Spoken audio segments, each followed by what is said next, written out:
네, 수학2 신사고 교과서 67쪽 수학 역량 플러스 한계 비용 보도록 하겠습니다. 미분은 제품을 생산하여 판매하는 기업이 합리적인 의사결정을 하는데 도움을 준다. 기업이 제품을 생산하는데 필요한 생산비는, 생산비에 대한 구성 요소가 나왔어요. 생산비는 공장 건물의 임대료, 연구개발비와 같이 생산량과 관계없이 일정한 고정 비용이 있고요. 재료 구입비, 전기료와 같이 생산량에 따라 변하는 가변 비용으로 이루어진다. 그래서 요거를 이제 표로 이렇게 표현해 준 겁니다. 생산비는 어떻게 된다?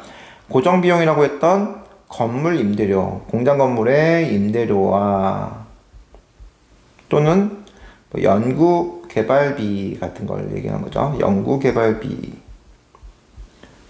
고정 비용으로 보고, 가변 비용에서는 그죠, 재료비, 재료 구입비, 그리고 전기료와 같은 것들은 가변 비용으로 본다라고 했어요. 자, 새로운 용어인 한계 비용이라는 게 나왔습니다. 그러면 한계 비용은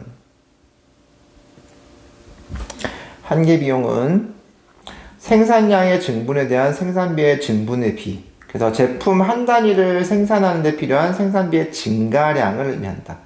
자, 근데 말은 어렵지만 요 식을 봤더니, 자, 한계 비용을 MX라고 하고 전체 생산비를 CX라고 하면 MX는 이 CX에 대한 미분값이다라는 거예요. 그래서 주어진 한계 비용 함수 MX의 그래프는 일반적으로 오른쪽 그림과 같이 U자 모양으로 나온다. 그래서 이런 식의 2차 곡선의 일부 형태처럼 이렇게 보인다라는 거예요.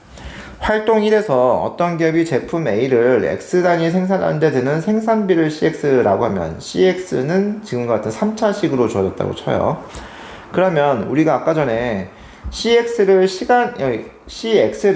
이 생산했던 생산량 X에 대해서 미분을 해봤더니 그게 한계 비용이라고 했거든요. 그래서 얘를 미분해주면 C'X가 0.003X 제곱 마이너스 0.6x 더하기 100이라고 하는 이런 식의 우리가 요 한계 비용이죠. 요게 지금 mx가 되는 겁니다. mx. 자, 근데 문제에서 뭐라고 했냐면 C0의 값은 무엇이냐? x가 x가 생산량이잖아요. 생산량과 상관없이 항상 들어가는 비용이 5만이라고 했는데 이게 고정 비용이 되는 겁니다. 고정 비용. 그래서 고정 비용이 아까 뭐라고 했죠? 그죠? 건물 임대료나 연구개발비와 같이 생산량과 상관없이 항상 꾸준히 일정하게 나가는 비용들. 그래서 고정비용인 건물 임대료, 연구개발비가 C0의 값이 된다라고 우리가 알 수 있고요. 자, 두 번째는, 자, 그럼 활동 1에서 한계 비용 MX가 최소일 때의 생산량을 구하라 라고 했는데, 자, 최소라고 하면은 우리가 아까 MX식은 2차식 형태로 나왔단 말이죠. 0.003x 제곱 마이너스 0.6x 더하기 100이라고 했는데, 요거를 우리가 최대 최소 문제 2차 함수에서 최대 최소 문제를 고치면 표준형으로 고쳐놓고 나와서 막 풀었는데 옆에 계산기가 있잖아요. 그래서 이거를 계산기를 이용을 해서 찾아줄 겁니다. 나중에 이제 극값을 배우면 아래로 블록인 형태의 요 점이 우리가 극소점이라고 하는데, 미분했을 때 기울기가 0이 되는 극소점 x값을 찾은 다음에 다시 이 식에다 넣어주면 그게 최소 한계 비용이 된다. 최소일 때 생산량을 지금 구하라 라고 했으니까 일단 요 지점을 찾으라는 얘기예요. 자, 그럼 이걸 미분해보면요, m'x가 0.006x 마이너스 0.6이 되고 그게 0 되는 값을 찾는 거거든요. 그래서 1000분의 6x가 10분의 6과 같기 때문에 약분해주면요, x가 100. 그래서 100개를 생산할 때가 가장 최소가 된다. 한계 비용이 최소가 됩니다. 라는 걸 알 수 있고요.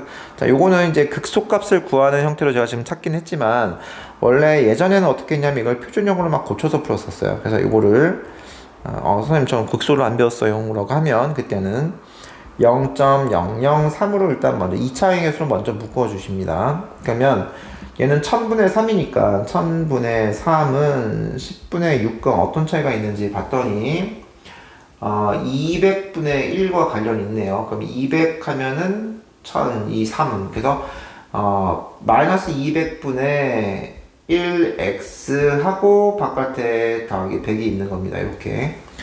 자, 그러면 얘를 완전 제곱꼴로 만들기 위해서는 1차항에 반의 제곱을 더하고 빼는 겁니다. 그래서 여기서 200분의 1이 아니고 200이죠.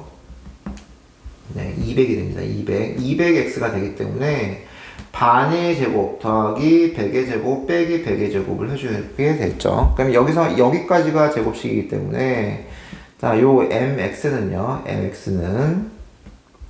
0.003의 x 마이너스 100의 전체 제곱 마이너스가 나오기 때문에 마이너스가 나와서 마이너스 많이 곱해지니까 마이너스 30 더하기 100 해서 여기는 플러스 70이 되는 거죠. 그래서 이 비용이 최소가 된다면 x가 100일 때 최소값 70을 갖는다라고 찾을 수가 있겠습니다.